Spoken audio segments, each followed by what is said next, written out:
Hello, and welcome to the Mentor Maya 7 YouTube channel.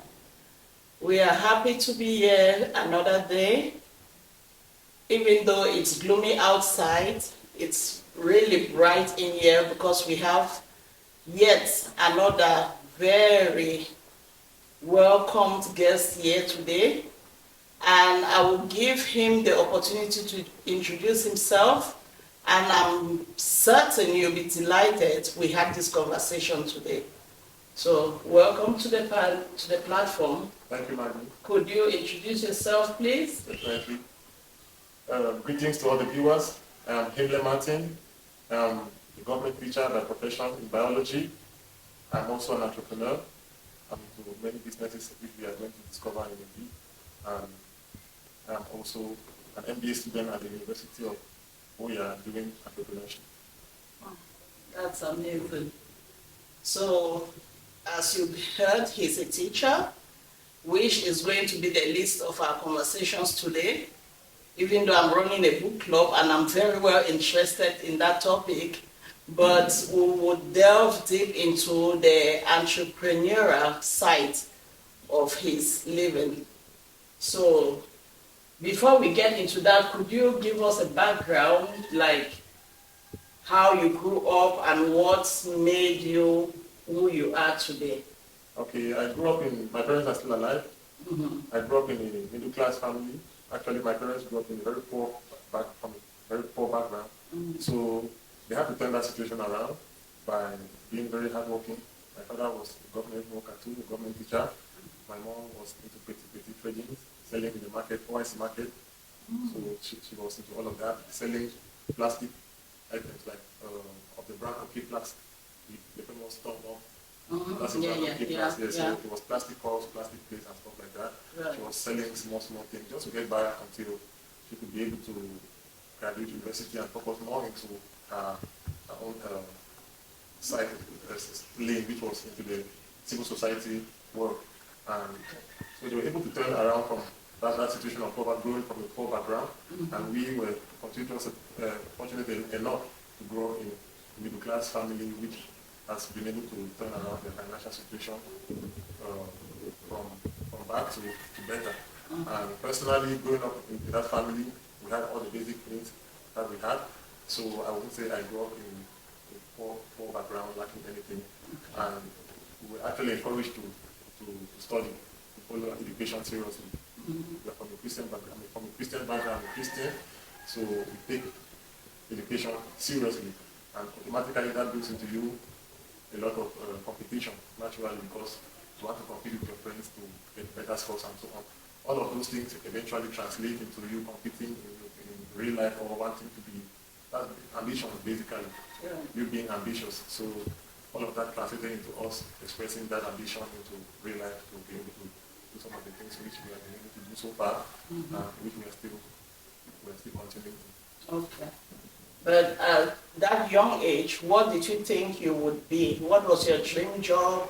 Was your dream working with the government? Did you think that you'll be self-employed? Actually, lack of information from that tender age, it affects everyone. Mm-hmm. Yes, but it's okay, it's life, it's part of life, it's part of the journey of life. Mm-hmm. We gradually discover things ourselves, and then we tend to realize that there are things known as fantasies and versus reality. Mm-hmm. So, but actually, when I was younger, I used to say I want to be a medical doctor. Okay. I actually tried following that direction. For me, it didn't work out. It didn't work out for me. So I started looking at the other available options. Mm-hmm. And the last one was actually the one that ended up working for me and giving me at least an advantage, okay. Which was becoming a teacher. Okay. It was the first time I wrote the entrance exam into ELS Bambili. Mm-hmm. I made it, and I think after 2 years of my studies, my training, mm-hmm. at Bambili, the University of Amenda, I was posted to my first post of service, mm-hmm. which has been the only one for the past 10 years. I've been in service now for 10 years, mm-hmm. So that has contributed actually a lot to giving me some head start compared to others who were not as lucky. Yeah. Okay. And while you were in school, I happened to have stumbled on one of your pictures of activities you were doing during school days. So you started being entrepreneurial even while in school? Yes, I can remember from even when I was younger, in my being a teenager, it's actually when I started expressing my first signs of wanting to sell something, sell something, sell something. Could be goods or services. But I remember when I was in secondary school, I used to want to sell something. And some of the things I can remember wanting to sell from as far back when I was like 12 years of age. We were living in I would say, a forest area. Okay. When we first moved to Boya. But it has developed over the years a lot. I'm talking of something of about 30 years ago, when we first moved to Boya. And we're living in a forest area, so we had a lot of access to mangoes, guavas, and so on. I would just harvest these guavas and mangoes, put them in my backpack as a young student, take them to school, and sell to people who actually valued it. Right. Yes, because we had an excess of it where we're living in our everyday, in our environment. Yeah. But other people coming maybe from places which are not actually forest or bushy, would actually buy and make some money. Sometimes we sell chewing gum, and sometimes we sell candies. Okay. So that was as far back as then. Yes. And then I've been expressing that desire to want to sell something, because I know there's always a benefit of selling something to get a reward, and then use it now to better your life in any aspect. Right. Then, so that it dates back as far back as then, when I was a teenager. And yeah, coming back now to the adult stages of my life, I started my first business when I was my second year at the University of Boya. Okay. That was poultry farming. So I graduated from the University of Boya in 2010, and then I was a volunteer for 2 years in a civil society organization, an NGO. So I was lucky enough to pass the entrance exam into ENS Band in 2012. So that is actually what took me away from that NGO, my volunteerism in that NGO. And then, of course, the next logical thing was for me to be able to get by, like a couple being a student and getting by as an adult, because you no longer have to depend on your parents and stuff. So I actually decided what I would do. That was photography for me, and it was actually lucrative. Okay. So you did poultry farming first? As a student in the University As of a Boya, student. and I actually stopped poultry farming in 2012 because of the bird flu. Because Okay. we actually realized a very big loss. Wow. Yes, everything went to zero. So about that same time, my only consolation was the fact that I had to pass BNF, and that was the transition. Right. And you did. And during the ENS time, you started photography? Photography, definitely. Okay.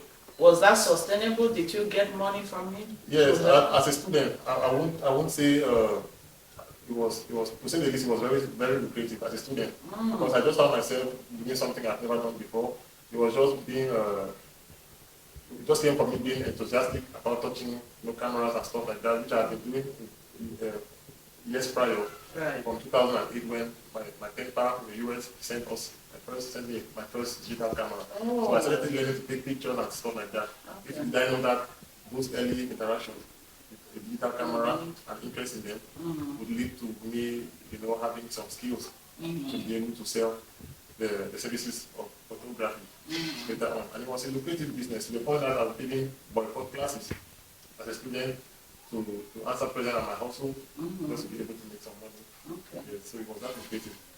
Was it able to pay your rent in Bambili? Was it able to It was feed you? more than that, actually. Really? Yeah, talking numbers, I would say as a student, at least 150,000 francs.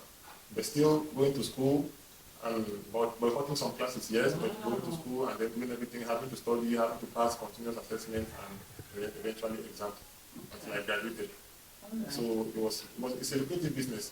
It actually translated into me gathering my first capital to come and work here in Boya, in taxi. That was my next business. Okay. I started doing transportation business. I Right. started driving a taxi myself. So the money from that, the capital from that came From from photography. Yeah. I was able to save during my time there at least 4 million francs. Wow. As a student. So you can imagine what full-time photographers were doing. That's unbelievable. Yeah. I was able to. Wow. Like, I didn't expect that. I'm speechless. That's actually what happened. I myself, I was blown away. So being ambitious, I wasn't slowing down at all. It was every day, because I knew we are always working. Time is working against us every day. So you have to maximize the utilization of your time. Once you see something which is working for you, why not answer questions as much as possible?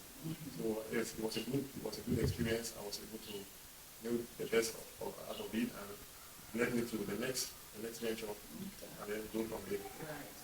So you graduated, you didn't spend your time waiting for the grow low, because you already had what was more than the grow low. Definitely, I didn't do that. A lot of people will just sit back and be like, and be waiting for this grow low. I'm in a good position, because it's actually glorified. Government work. A lot of people glorify it like, okay, we are the big people. But I don't think so. Okay. My mindset was never like that, because I never saw it as the end point. I always saw it like, okay, if this is what I've been given for now, I thank God, and I know I'm going to use it as an advantage. But for me, it wasn't an end point. I kept working. So you were posted here in Buea, Cameroon. You came with your capital and you got a taxi? Yes, I already had a plan in my mind, because you have to know this is someone who is 25 years old.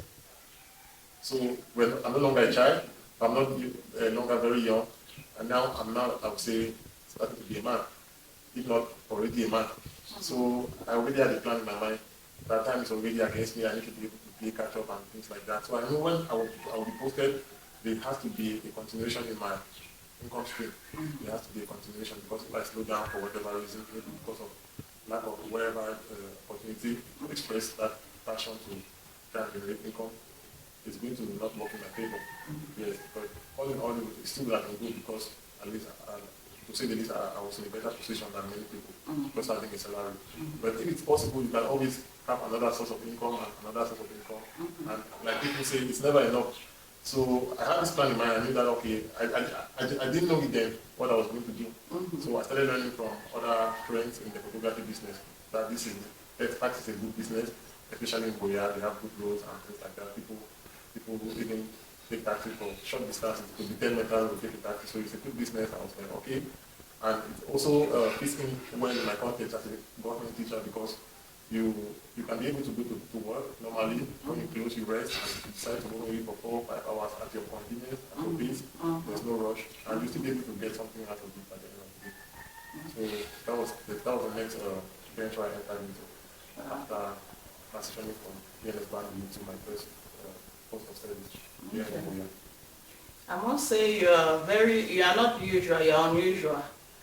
And maybe most of us, or the younger generation, we have to change the way we look at things.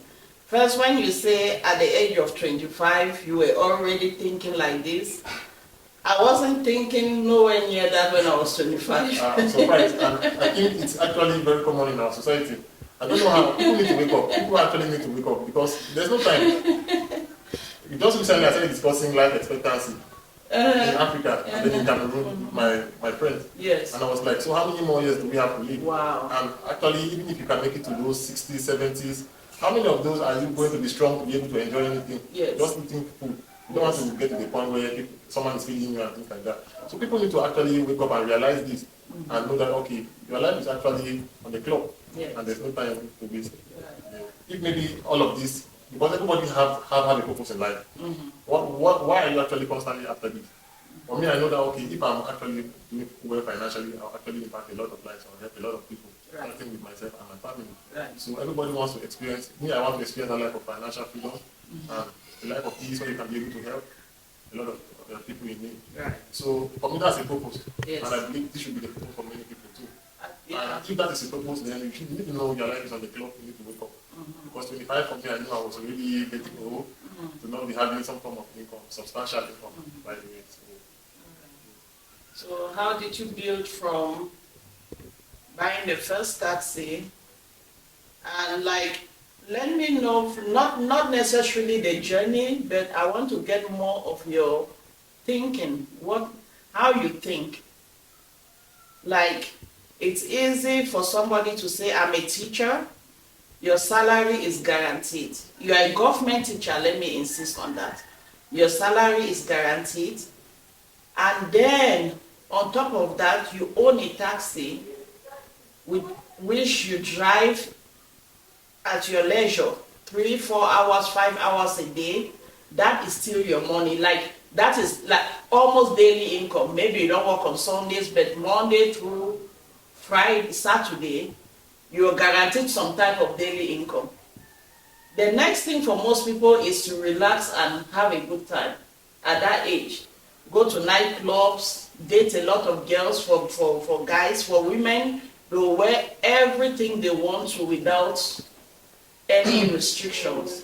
So I want to get your thinking while you were young and you have a stable job, you have this investment, and yet you are growing instead of enjoying, relaxing. Okay, I think the thinking process, it all started with waking up to reality after graduation from my undergraduate program at the University of Boya. Okay. Because when up till then, everybody is still thinking, oh, life is going to be beautiful. After Yes. this, maybe it's all about good grades and all of that. Yes. And then when you get the good grades, you will likely pick up a wonderful job that your life will be accomplished by virtue of the fact that you get a big paycheck and things like that. Everything will be roses. But now, looking up to reality, that's not even the case. To get a job at all is difficult, and if you get a job, it's usually going to be a menial job. Yes. Up till recently. Because in 2010 when I graduated, it was difficult to get a job that pays 300,000. Not unlike now, where maybe there are a lot of international organizations, especially with the uprising of this crisis, where these people coming to give aid and things like that. There's a lot of international organizations and NGOs who actually are employing a lot of people and giving them a good paycheck. Okay. But back then it was difficult. You actually have to work as maybe a waiter somewhere or in a small restaurant, serving people and things like that. Or hustle yourself to make things better for you. So waking up to that reality or realizing what was the status quo, the reality that this is not taking you anywhere, it's not easy to get a job back in the first place. You want to travel, usually the programs. I actually tried to travel even before ENS. Okay. I tried to travel, it didn't work for me. So all of those things actually led to frustration. I had 2 years from 2010 to 2012 that I was actually going through a lot of issues. My father was like letting me. I was just, there'll be outbursts of rage in the house, and my father says, I know what he's going through, let him be. He's actually realizing frustration. So after internalizing all of these things, I started realizing that no, it's not going to work for me like this. And actually, trust me, most parents know their children are good. They just need to be at home with them. They don't even like the idea of their children living. Yeah, so there's always that comfort zone. And if somebody is too comfortable, might not even realize it, especially when they have food, they have the shelter, everything is provided. You might not even realize until when maybe they are too old. So for me, I was like, no, this can't work for me, and I'm not going to accept this comfort. I need to do something. So that was the thought. And then I've always had this idea of freedom. Like I know I want to be. I'm actually chasing freedom. There's a life. I believe that there's a lifestyle where you can actually be free and decide what to do or what to not to do at any time. So that is the thinking process each time from those days. And it has always led me to maximize the usage of my time, Yes. holding that vision in my mind, and I know gradually I'm getting there. All right. That's one of my best words, freedom. There's nothing like freedom. Although a lot of us walk on the streets, we are not free. Definitely, we're not free. We are not free. Yeah. A lot of us. And most people don't even realize it. It's about the awareness. Many people need to be aware. Many people are not aware. Like Yes. you said, making a stark difference, a contrast between someone who wakes up, he knows he has his paycheck, he spends it on girls, that's the life, they are living the life. But how did that lifestyle actually become possible? Because there's a paycheck. How was it possible? Because you had to work for it. And if you don't answer present, you lose it. So how is that free? That's a cycle. And it's commonly called the rat race. Yes. You have to go and fetch it, come and spend it, go and fetch it, come and spend it. But there's actually a way to break out of that cycle, which is what everyone should be chasing. Yes. To actually attain the life of freedom, when you don't necessarily have to work. And Yes. work is actually by your choice. Right. Right. So far, if you don't mind, tell us what type of businesses you are involved in. Okay, presently I'm into real estate and laundry business. I've been doing laundry business now for the past 26 months, and real estate has been since 2020 that I started the business. Strictly back then as a house hunter, what they call the marshal. Okay. Yes, because I used to be afraid of land deals, but with more experience and more information, knowing how to go about, I've actually added the aspect of land sales. Yes. Being a middleman in land sales, and sometimes you also do land development, where maybe if you have actually capital or a group of people who can put them some capital together. That's now this one is an idea. The one I'm doing now is middleman store still and house hunting, advertising properties for sale like land, houses, office spaces, and shops. Okay. Yeah. So I'm into real estate and laundry business. And from the past in 2009, the original about poultry farming that I stopped in 2012 as a result of the bird flu. And then after that, that was photography between 2012 up to sometime around 2018. I then settled down in the business place at Moliko, that I opened a photo studio and a documentation. Then the crisis, because of the crisis, actually everything went down. And before that, I transitioned from photography to taxi. By virtue of the fact that I was a student in ELS Bambili, and what was provided for me at that time was for me to do and just go with photography, So I transitioned from that into taxi, which was planned from observation and doing some exhibition studies and conservation. So there was poultry farming, photography, taxi, and then what else? Documentation and photography, graphic design shop in Moliko, which closed. I went back into taxi, and then so that I transitioned into real estate, where I built my first property in 2020. So at that point, it was able to make up for any other house that I was holding formally, because I had to formally go out and also to get some money. Right. Then I started experiencing a totally different life where after building a property, you start having rent and don't have to work anymore. Get maybe even just a little bit lesser or even better than what you used to get formally. Yes, so we keep hustling. I'm presently into laundry business. Yeah. And I'm also into real estate as a house hunter and as a middleman in sales. Right. But also owning your own property. Definitely. With tenants in it. That's the end goal. Real estate for me. There's no better investment than real estate. Okay. Yeah, do you still own taxes? No, I started a long time ago. Okay. All right. So I would like for us to get is two major sections I want you to help us to digest. As students, because I've been in school here in Cameroon, and everything I had to the toothpaste and toothbrush I was using was provided for by my family. Now I traveled to the US, I did go to school there, and I worked for everything. I worked actually almost 2 jobs, and I was a full-time student. So then I used to look back and ask myself what I could have done differently while I was in Cameroon as a student. Instead of just waiting, every month and you are given money to spend, and before the month runs out, you burn it. Money didn't really have that value. So what can you advise university students? We know, I don't want us to get into so many details and drag a lot of things in it, but we know the situation with university students, and even it's going down, is getting down to even the high schoolers with wanting provision. They are out on the streets in places they shouldn't be because of money to maintain a lifestyle they should not even be wanting at that age. So maybe there is an alternative of them doing something with their hands for a little time that will still leave them the possibility of studying.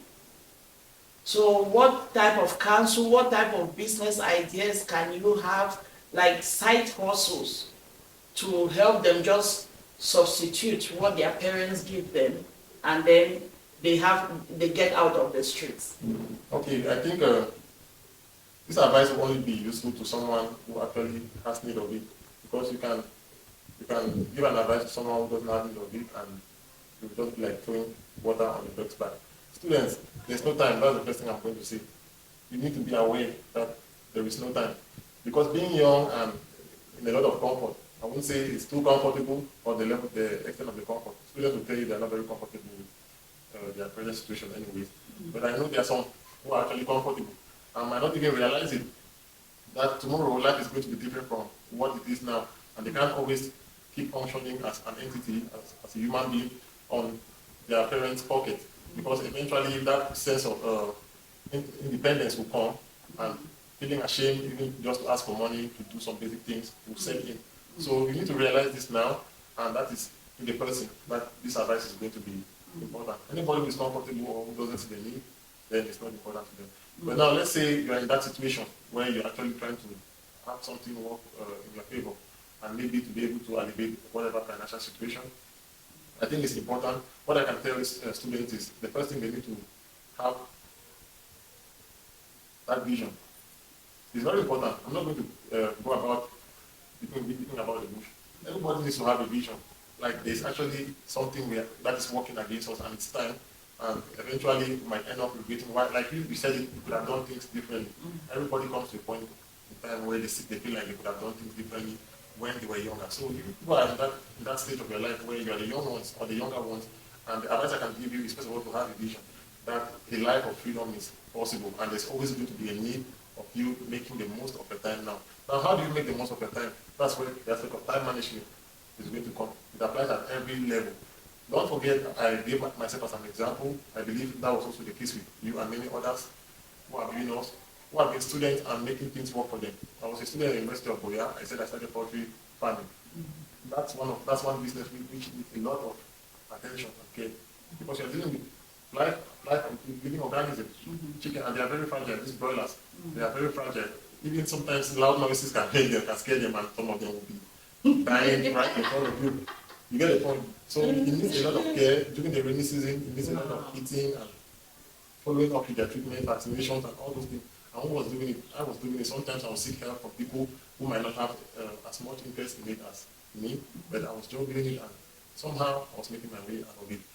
Everybody can do it. This one was even a business where maybe you actually need to go to a physical location. Nowadays, in this generation, there are possibilities of people learning skills and doing some kind of side hustles like forex. You could also be into like middleman. One business I'm going to advise most students to get in, because they always complain about capital. They don't have the capital to study and so on. There are a lot of business, and there are a lot of ways you can raise capital. And there are some businesses also that don't even need any capital. All you might need is your intellect and your physical ability, like these middleman businesses. And I see it on a lot of people's WhatsApp statuses nowadays where they own no good, but they are selling everything. And they have that estate for free where they go and post people, view. And now they pre-order. They ask for people to send in their money, then they go out and purchase. So there are a lot of things you can do on the side without you taking some of your time or much of your time. Just post on your status something, generates money. Meanwhile, if you have some time that you can be able to work on your time management to make use of that time, you can still be going around town looking for side hustles. That's maybe in a restaurant, maybe they need help for someone who's going to be a waiter, whatever. Just go about and do something for yourself. That's for someone who's even looking for a job. But most people, I will advise most people to get into business, because that's usually the more rewarding option. When you start doing something for yourself, you could just be selling pure water. You could just be selling fruits which are falling down from the tree in the back of your yard. Something, just put in the front. Maybe you are doing polygamy. It's always going to sum up to something, especially if you are very good with saving money. Another challenge arises is students have a lot of pressure and need. They want to keep up with the Joneses, wanting to. So it is actually where this money now goes to. That might actually be another difficulty for them. So someone who is disciplined and who actually knows why they are even getting into anything in the first place, I think they'll be disciplined enough to know that, okay, if I want to gratify myself, maybe it should be this much. But for the most part, the bulk of whatever I've gotten from doing any side hustle should be dedicated for this purpose, for the greater good, the bigger picture. We should be raising capital to start something else. And there's always something at the end. I would always advise students, start something small. If it is business, if it's not a job, start something small. Because a lot of students will say, I don't have the capital, but what about that something small? It could be literally you selling fruit, which you pick from a tree, maybe in your backyard or in your orchard. Don't forget that people travel distances to go and buy these goods which people need, fruit, to sell, they make a stand. So you must not sell all the fruits in the world. You can start with one fruit, turn it, flip it, turn it, and so on, and keep growing your capital. And consistency matters in everything. Consistency matters in everything. Once they know you that this is your hustle, they will come to you, and if you are delivering quality goods or services, then you keep growing. So my advice to students is manage your time. It's possible. Manage your time very well. You can be able to say, okay, you allot this much time for studies after classes, which is already almost guaranteed. But some people, if they are smart enough, those who are really, really clever, me, I didn't have that problem. I could boycott classes, and I know I'm still going to study and have my way and get a good grade or good result that I desire. So that was an advantage to me, and I know I manage my time very well. Between this time and discipline, I sleep. Between this time to this time, this is when I dedicate time to my business or my household. So it's all about discipline and time management. So the advice is simple. You need to be aware that time is working against us, and then you need to leave it to hold a vision in your mind. That at one point in time you'll be looking back and regretting why you didn't make the best of those days. And start now, get to work now. It's going to work for your advantage, even if it is just you buying an iPhone, which might not be a need. At least you'll be better off than someone who doesn't have the phone or the iPhone. But I believe everyone is getting the message. It is for the greater good. You need to delay some gratifications, which might not be as important now than in the future. So basically, have a vision and focus on your vision. Like if you have a vision, it gives you a sense of direction. And when you're focused on it, it means you are saying no to distractions. Definitely. And your eye is on that vision, Definitely. on the goal. You know, everybody knows where they come from. So I believe the release of African, as you see in our context, of African, you know your roots, and actually everybody knows the pain they are feeling. But I know how much pain I felt when I was going through those several months of frustration and all of that. To this day I'm still an introvert. But business and my profession has led me to talk, actually to be more outspoken. And being an introvert, I would internalize pain a lot and be suffering with it alone. And the best way to express this frustration and anger is just to put it out there in the world in a positive way, and it will bring maybe success, income. That's what we're talking about. So the risk of appealing them, they know what I'm talking about. They will not be distracted at all. They will be disciplined because they know they don't want to experience that life of suffering anymore. If they have focus, and which is what we are going to discuss next, I want you to talk on delayed gratification, because some suffer picking them. They know where they're coming from. They know their dreams, but between this reality and their dreams, they cannot wait. They cannot wait. Yes, they cannot wait. Like at night time, they regret, they take a new decision in the morning. Between that night and morning, somebody just comes and everything flies off. Their decisions, their focus, everything is just like, and they are gone. And weeks come, years come, and it's the same thing. They just keep going in the same circle.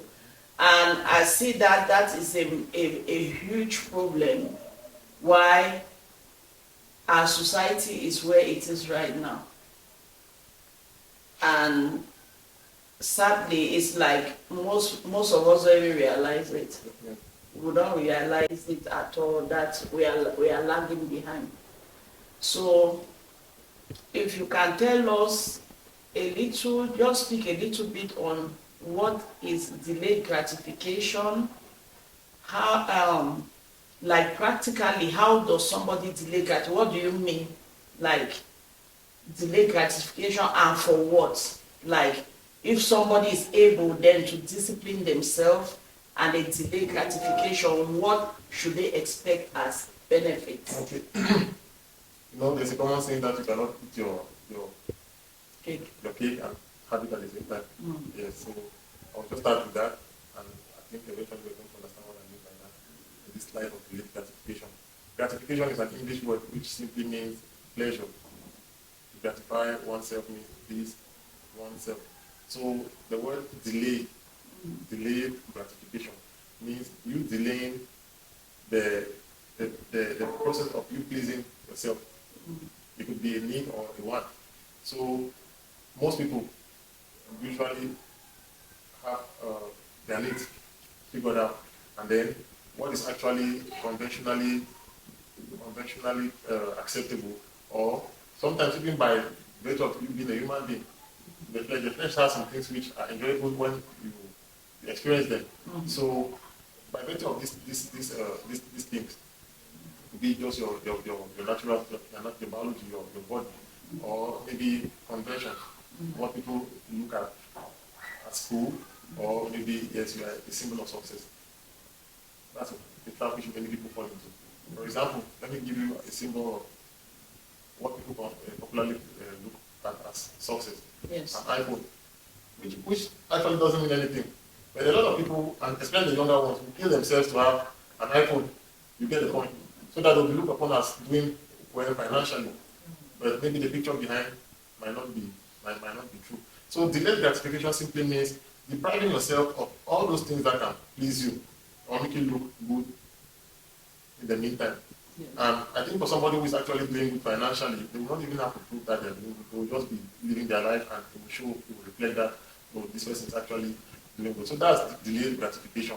Now, what is the reward of you delaying pleasing yourself? For example, if you have your cake today, must you eat all that cake? Meanwhile, tomorrow you still have to depend on the cake. Now, tomorrow is uncertain, but you have this cake today, perhaps you can take it for 1 week. What you are saying is, you can eat that cake today or maybe spread it out or keep the greater part of it for the remaining 6 days because you don't know tomorrow. So that's delayed gratification. In the financial sense, it's about getting income, working. Once you get the income, think about tomorrow. Think about the rainy days. Don't just limit yourself to wanting to spend all what you have gotten today on your pleasures. It could be maybe a big house, it could be a big car, it could be a new shoe, a nice dress, or the iPhone, or whatever phone, whatever thing is popular. Think about tomorrow. Is it even going to be sustainable for you to get those things now, in the long run, for you to be able to fuel your car, for example? Are you going to have the money tomorrow to fuel that car? So you should be thinking like that. And what about tomorrow? Am I going to be able to sustain, to be able to have that cake to eat tomorrow, and so on? So that's what delayed gratification is about. And the direct benefit of delaying gratification is you having the cake the next day. For example, you are struggling to go work to get something today to feed yourself and your family. It's actually a struggle. People are actually struggling daily to be able to get back one month after the other. Now, you know the pains that you actually experience going through that to be able to get whatever you got as income. It's not something which most people would like to be involved in all the time. So I think your motivation should be that, and you should be thinking about how to disrupt that cycle, that rat race of you always struggling to be able to just maybe have even just your basic needs, regardless of luxuries and wants. So the only solution to this is by having a plan for tomorrow, and this has to do with you delaying gratification. Planning strategically, saying, no, I think this new shoe I'm not going to buy today. If I'm going to buy a shoe, maybe it will be a junk shoe today. For me to just be able to have a footwear to protect my legs and go where I'm going, at least be decent, or to just be presentable in the meantime. And then those luxuries I'm going to get them, all those designer things I'm going to get them tomorrow once everything is in place. So that's delayed gratification and the direct benefit. Tomorrow you are going to be able to have what to lean on during the rainy days, during the difficult days. A lot of people don't know that if you are active today, by virtue of the fact that you are healthy and you are physically strong, you could be maimed, you could become sick tomorrow. What about that? So if you think in this life, it's going to actually help you to take measures that are going to help you depend on something that was a result of you delaying gratification. And that in the case of finances, if it is income, if you have some money today, say 1 million, if you go about living the life in the clubs and all of that, you burn on money on expensive champagnes and women and things like that, tomorrow that 1 million might not be there. But if maybe you delay that gratification of wanting to go to the club or wanting to live a big life and things like that, that 1 million will be there tomorrow, and you could invest it in something that is going to give you passive income, whereby you might not even have to work at all, or depend on you being physically healthy, mentally fit, physically fit, and things like that. And then the stream of income will keep coming for you to lean on and depend on. So that's the direct effect of delaying gratification. It buys you freedom tomorrow. Yes. A little bit of sacrifice today for a better freedom, for a freedom of tomorrow. Okay. So general question about Cameroon and Africa, because I'm targeting Africa. We are in the same place. It might look a little different, but we are in the same place basically.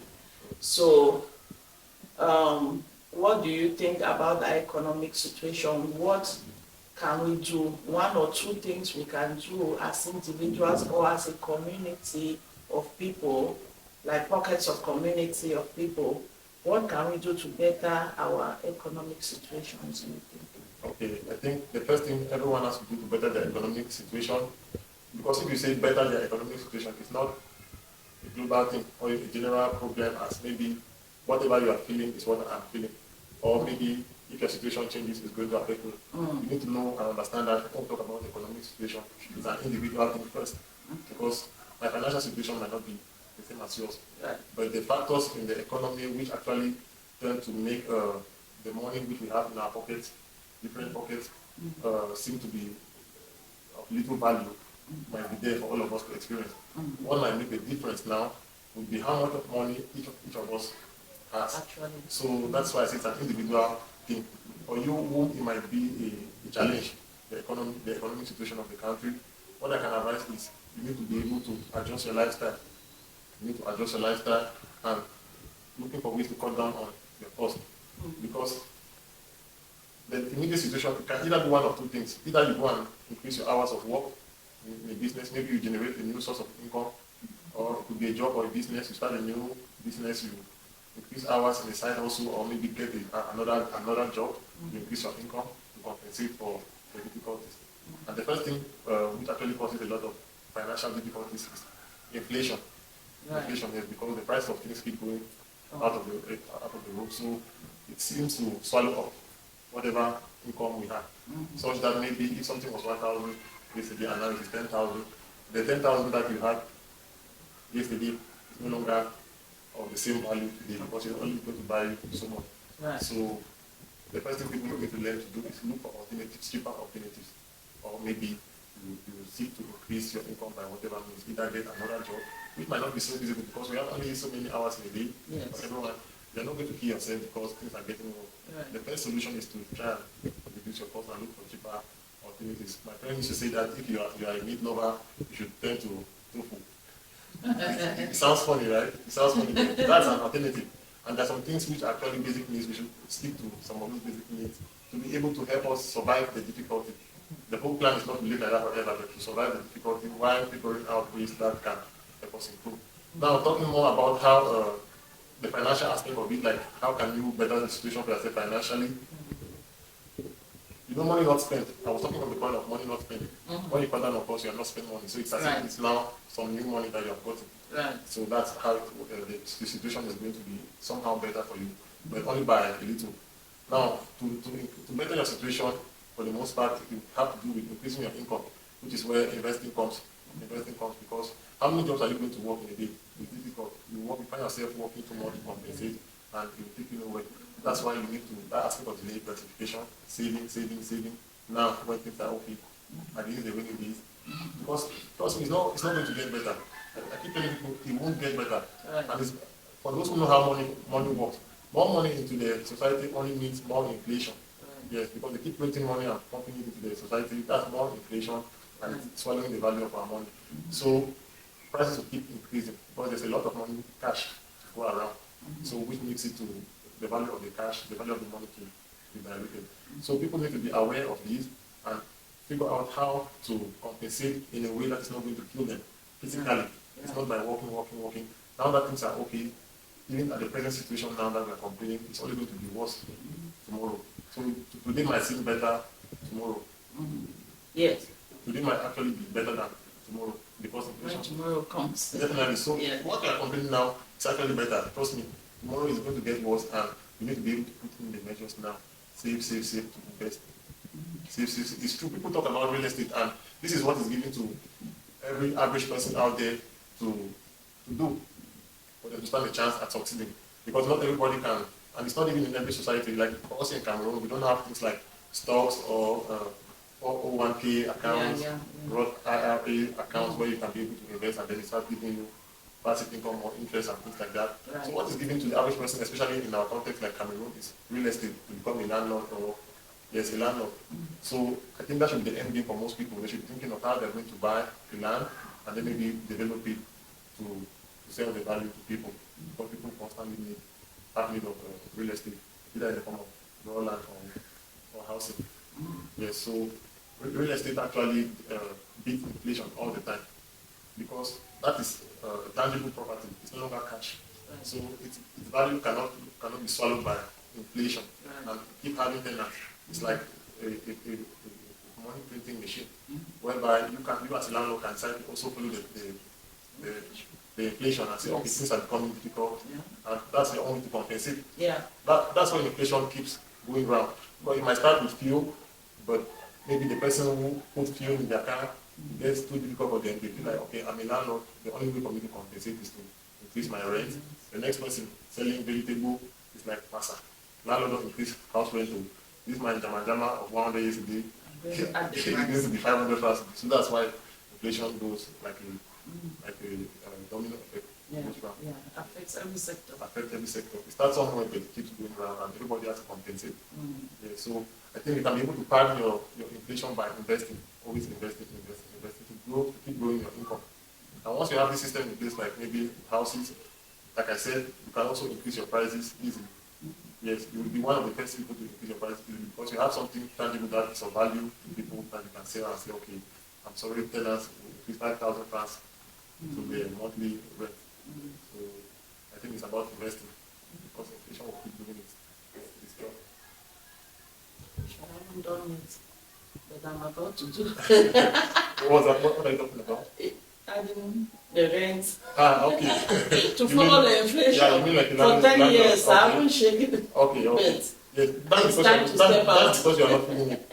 I used to tell my father, it's also I used to tell him, that was in 2016. That was in 2016. I told him, he told me he's tired of doing anything that means maybe either physical work, a lot of it, or even just follow up, because we're discussing before now how real estate, people feel like it's just roses, but it's not. Yes. There are some, especially the managerial aspect of it, we're complaining about septic tanks and things like that. It's a lot of headache. Tenants that don't pay and you need to bring maybe a bailiff to kick them out and things like that. So there's a lot of follow-up in that too. And what we usually call passive income from real estate is actually semi-passive. It's not entirely passive, but I think it's way better than going for a day job and things like that. Yeah. So, what was the point I was even trying to put across? I think I was about increasing your father. Definitely, I was talking about my father. Yeah, he said he's tired of all of this headache being a landlord for so many years back then, and he doesn't see himself building any house again and things like that. I told him that you are just saying it.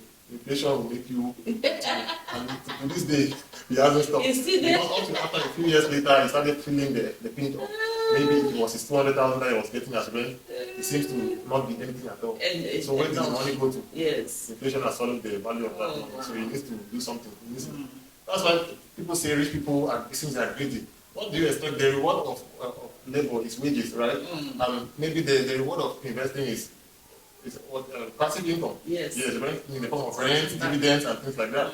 So they keep doing this as maybe a way to be busy, but eventually they have to be paid. Yes. Either in the form of wages, dividends, and so on, and they keep getting it. It works for their advantage. Yes. In beating inflation, which is usually what we refer to as the economy being difficult.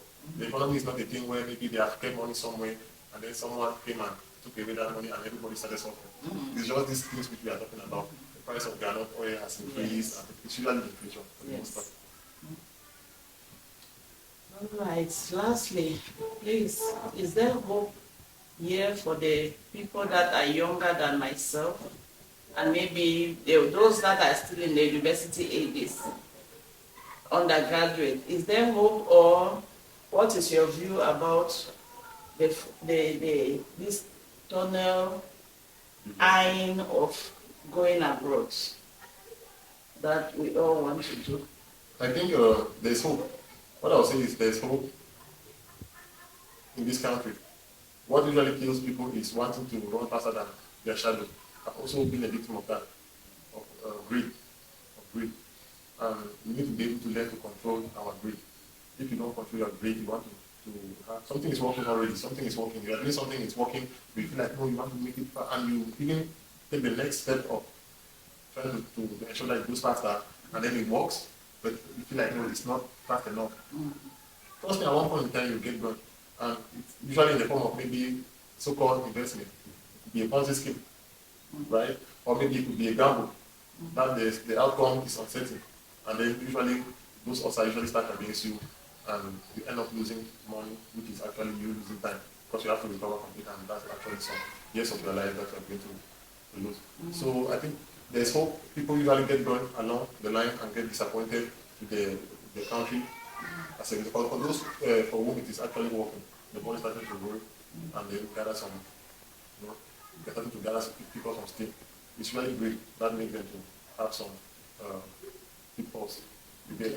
So, but overall, there's hope. Now, the difference between Cameroon, a country like Cameroon, and other countries, which other people might want to go to, or they'll be looking and doing everything their best to try and go out, is the factor by which things go fast. You understand? So, if maybe for Cameroon it is 1x, I'll say in a country like Canada it's 4 or 5x, Belgium is 4 or 5x. These are things that are calculated. We have been able to convert how much they pay hour per hour to the average somebody gets in Cameroon, and you know this country is actually 4 or 5 times faster than Cameroon. So time is working against us. Who wouldn't want to go out there? It's just a sad situation. It's a sad situation, and that's actually for most people. That's the status quo for most people, that they don't find themselves in a situation or a position where things can actually even start rolling and start working for them. But for those who actually find themselves, for me, it was working, and I was one of the proponents who was saying that I'm not leaving this country, things are going out of in this country, because I had that confidence. I knew my hard work is going to pay, I'm going to scale up, I'm going to grow, I'm keep investing, and that is still the case. But trust me, if maybe I go back 10 years later, 15 years later, and I have the opportunity to travel, which is what I said earlier, I tried to travel at one point in time. It was always an option for me too. So trust me, I always advise the youth. It's better for you to follow where you think it's working. Unless maybe you have the confidence. You have the confidence that you can make it work for you. And how many people have that level of confidence that they can set up a system where things are going to work for them, and then eventually they will have to retire early. That's it. That is working against all of us like this. So people are just looking for ways to make it faster and cement that okay, that is out of the way now.